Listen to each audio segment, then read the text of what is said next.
விவசாய பெருமக்களுக்கு வணக்கம். ஆடு மாடு இல்லாதவன் அடைமலைக்கு ராஜா அப்படின்னு கிராமங்களில் சொல்லுவாங்க.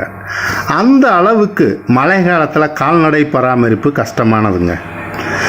காற்று, மழை, குளிர், வெயில்னு சூழல் மாற்றம் ஏற்படுறப்ப பல்வேறு நோய்கள் தாக்கம் இருக்கும்.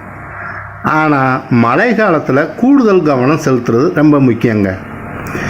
முன்னெச்சரிக்கை நடவடிக்கை முறையான பராமரிப்பும் இல்லைன்னா கால்நடைகளுக்கு சளி காய்ச்சல் ஏற்படும். இந்த பாதிப்பிலிருந்து பாதுகாக்க மூலிகை மருத்துவம் ரொம்ப கை கொடுக்குதுங்க.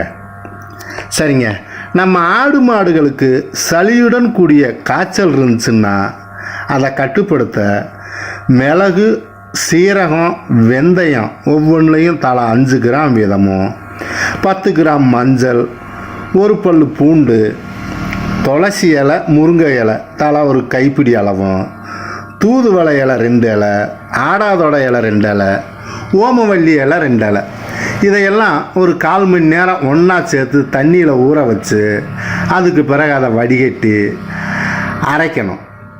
அரைச்சிட்டு அதோட ஒரு 50 கிராம் நாட்டு சர்க்கரையை சேர்த்து காய்ச்சல்னால் பாதிக்கப்பட்ட ஆடோ மாடோ அதில் நாக்கில் வச்சு தேய்ச்சி விடணும். இந்த கலவை மாடுன்னா ஒரு மாட்டுக்கு போதுங்க. ஆடுன்னா 4 ஆட்டுக்கு கொடுக்கலாம்.